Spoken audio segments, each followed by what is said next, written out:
Bonjour les humains, 28 juillet 2024, 25e épisode du gouvernement mondial de l'Antéchrist. Alors je m'étais arrêté au point 8 concernant la destruction de la famille. Je vais le relire. Point 8, il faut que la femme se révolte et détruise les vieilles traditions imbéciles. De Paul Semar, L'Humanité du 8 octobre 1924. Point 9, la femme dans la société nouvelle jouira d'une indépendance complète. Cette union, entre parenthèses le mariage, sera un contrat privé sans intervention d'aucun fonctionnaire. Alors, B. Contre l'enfant. Il est impérieusement nécessaire que l'État reprenne son travail anti-religieux systématique parmi les enfants. Non seulement nous devons rendre nos garçons et nos filles non religieux, mais activement et passionnément anti-religieux. L'influence de parents religieux à la maison doit être combattue rigoureusement. Alors ça c'est cité par Krupskaya, Uchitelskaya Gazeta, 10 octobre 1929. Donc ça doit être le nom de la gazette en question. Nous devons entrer dans les consciences et en prendre possession, surtout des consciences des enfants et des consciences de la jeunesse. Il faut que les enfants et la jeunesse appartiennent à la révolution. L'enfant appartient à la communauté, à la collectivité, et c'est le devoir rigoureux de la révolution d'attaquer dans ce secteur, de déposséder ces gens-là des consciences, de déraciner les préjugés. Entre parenthèses, la religion. C. Contre Dieu et la religion. Nous n'aurons achevé notre œuvre que lorsque la religion n'existera plus que comme le souvenir d'un passé historique. Tel doit être notre programme, dit par Staline au cours d'un discours.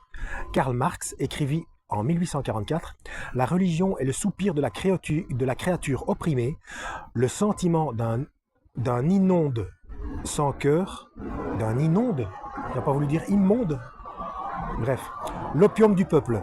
L'opium du peuple, ça c'est connu comme citation. Lénine dira « Toute idée religieuse, toute conception d'un bon Dieu est une chose abominable. Des millions d'ordures, de souillures, de violences, de maladies, de contagions sont bien moins redoutables que la plus subtile, la plus épurée, la plus invisible de Dieu. » Cité par le Bezbojnik, septembre 1935. D. Entraînement à la terreur.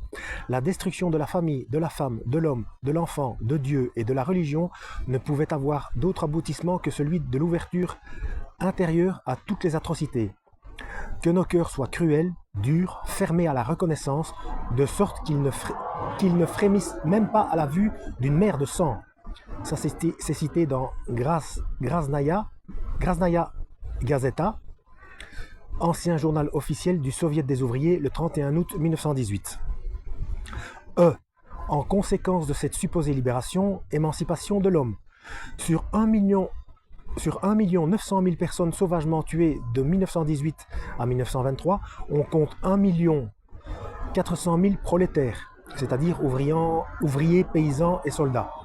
8 115 prêtres, 6 575 ou 75 professeurs et instituteurs, 8 800 médecins, 54 834 officiers, 260 000 soldats, 105 000 officiers de police, 48 000 gendarmes, 12 850 fonctionnaires, 350 000 intellectuels, 192 000 ouvriers, 815 000 paysans. Le rapport du commissariat de la santé publique en 1934, il y eut à Moscou 57 100 naissances et 154 584 avortements. En 1935, il y eut dans la même ville 70 000 ou 70 000 naissances et 155 000 avortements. Donc plus du double. Par centaines, les prêtres chrétiens, entre parenthèses orthodoxes, égorgés, mutilés, lacérés, les chevaux caparaçonnés de chasubles, des croix sous la queue, des excréments dans tous les vases sacrés.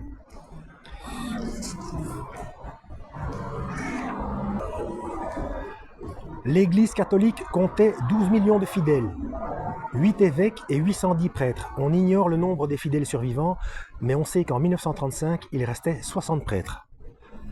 Partout où passaient les troupes de Bouclieni, ce n'étaient que cadavres mutilés, langue et yeux arrachés, malades égorgés dans les hôpitaux, À certains, la peau du dos a été découpée et ramenée sur la tête. D'autres ont le ventre ouvert. On fait des liens de leurs entrailles arrachées, des corps sciés en deux, des membres écartelés à l'aide de chevaux. Ceci ne représente qu'une très infime partie des descriptions de ce qui s'est passé en Russie au nom d'une nouvelle société, d'un nouvel homme. Et en Espagne, où passa la même rage pour un homme nouveau, le résultat fut aussi désastreux. Pendant 31 mois, la catholique Espagne, en 1936 et 1937, 17 évêques et 6000 prêtres séculiers ont été mis à mort par les Rouges. Après les avoir massacrés, on a pendu les corps des prêtres aux étals de boucherie tels des porcs. Là, on les a brûlés à petit feu quand ils étaient à demi-morts. À beaucoup, on a amputé les membres, ou on les a mutilés affreusement avant de les tuer. On leur a crevé les yeux, coupé la langue, on les a éventrés, brûlés ou enterrés vifs, tués à coups de hache. On arriva jusqu'à profaner le silence sacré des tombeaux, dispersant les cadavres et détruisant le symbole religieux gravé sur les cénotaphes. Vous voyez, ce genre de choses se passe quand on arrive à manipuler les masses grâce à la perversion des religions. Si l'église catholique et orthodoxe, à 95%, 95%, c'est pareil, n'avait pas désobéi à Dieu et à Christ, à Yeshua, en faisant des colonies, en faisant des croisades, etc., à tuer des gens, à convertir de force, alors qu'il suffit de lire la Bible, il suffit de lire les instructions de Christ pour se rendre compte. Forcer, c'est interdit, il faut venir par amour, ou au minimum au départ par curiosité, demander des renseignements, etc. Mais c'est toujours pareil, et l'islam fait la même bêtise maintenant aussi. Donc, mais ça se passera autrement. Mais bon, c'est toujours plus ou moins les mêmes schémas. Bon, F, la fabrication de l'homme-dieu. Tout cela pendant que l'homme croit et se plaît volontairement à croire à la suite des enseignements de la franc-maçonnerie. Cette base idéologique du communisme, du socialisme international avec les Nations Unies, qu'il est un homme-dieu. L'homme est un dieu possible, omnipotent, pouvant surmonter les douleurs et les peines de sa chair. On est en plein dans l'orgueil. Organisons-le socialement, internationalement, universellement, et il pourra se jouer du dieu de légende et de cauchemar qui le poursuit. C'est la libération de l'homme par rapport au divin. L'homme prêtre est roi de lui-même qui ne se relève que de sa volonté et de sa conscience. Ça, c'est cité dans la franc-maçonnerie d'après ses documents secrets de L. Poncin, page 305. G. Le mensonge URSS, programme pour un gouvernement mondial. The New Times est une revue en anglais publiée en Australie, box 1226 LGPO Melbourne.